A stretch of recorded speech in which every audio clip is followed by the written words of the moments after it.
আসসালামু আলাইকুম গাইস, আপনারা সবাই কেমন আছেন? আলহামদুলিল্লাহ আমি ভালো আছি। আজকে বাড়িতে রান্না হচ্ছে টেকসাদা। এটার বলে টেকসাদা, আপনাদের এলাকায় কি বলে জানি না।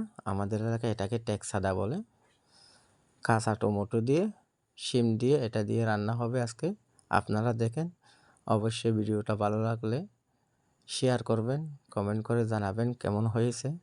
আর আপনারা ভিডিও দেখেন বলে আমাদের ভিডিও করতে আগ্রহ জাগে। আর আপনারা শেয়ার করলে তো বলতে হবে না, আরও ভিডিও সুন্দর সুন্দর ভিডিও দেওয়ার ইচ্ছা জাগবে। তাই আপনারা ভিডিওটা বেশি বেশি করে শেয়ার করবেন। অবশ্যই কমেন্ট করে জানাবেন ভিডিওটা কেমন হয়েছে। দেখেন, মাছগুলো কুটে কাটে একদম পরিষ্কার করে বাটিতে রাখা হয়েছে। শিমগুলো বেছে কুটে বাটিতে রাখা হয়েছে। সবগুলো একসাথে রেখে এখন রান্না হবে ইনশাল্লাহ। আপনারা দেখেন। আপনারা অবশ্যই ভিডিওটা কেমন হয়েছে জানাবেন। আর যারা নতুন আছেন তাদেরকে বলবো চ্যানেলটা সাবস্ক্রাইব করে পাশে থাকেন ভাই। আপনাদের সাপোর্টের অনেক অনেক প্রয়োজন। আপনারা সাপোর্ট করলে আমি একটু এগিয়ে যেতে পারবো। তাই যারা আমাকে সাপোর্ট করে আমার চ্যানেলে যুক্ত আছেন তাদেরকে আমার পক্ষ থেকে অসংখ্য অসংখ্য ধন্যবাদ।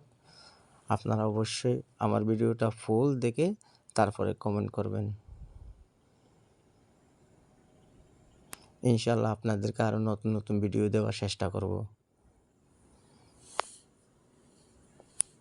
একটু ব্যস্ততার কারণে ভিডিওটা একদম রাত করে দিতে হয়। আমি একটু এখন ব্যস্ততায় আছি। ব্যস্ত মানে কাজে আছি একটু। মনে হয় আজকে একটু কাজে অনেক চাপ পড়েছে, তাই গলাটা একটু বসে গেছে। ভয়েসটা অনেক হালকা দেখা যাচ্ছে। আপনারা কিছু মনে করবেন না, আর আপনারা একটু সাপোর্ট করেন প্লিজ। এখন মাছগুলো ডেকচিতে দিয়ে প্রায় 4-5 মিনিট কষানোর পরে তারপরে তরকারি দেওয়া হবে। আপনারা দেখেন।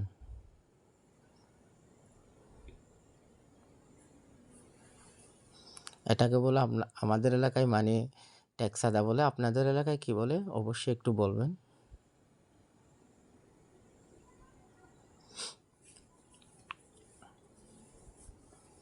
এখন 4-5 মিনিট কষানোর পরে শিমগুলো দেওয়া হচ্ছে।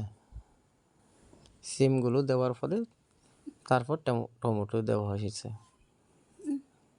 মানে কাঁচা টমেটোগুলো দেয় একটু তরকারিটা টক টক হওয়ার জন্য। মাশাআল্লাহ, তরকারি কমপ্লিট। আপনারা দেখেন ভিডিওটা কেমন হয়েছে জানি না, বাস্তবে অনেক সুন্দর হয়েছে। সত্যি অসাধারণ মজা হয়েছে। গ্রামের বাড়ি তো ধনিয়া পাতা প্রতি তরকারিতেই চলে। আল্লাহ হাফেজ গাইস। ভিডিওটা কেমন হয়েছে অবশ্যই জানাবেন। আর যদি কোনো কথায় ভুল হয়ে থাকে তাহলে সরি। আল্লাহ হাফেজ গাইস।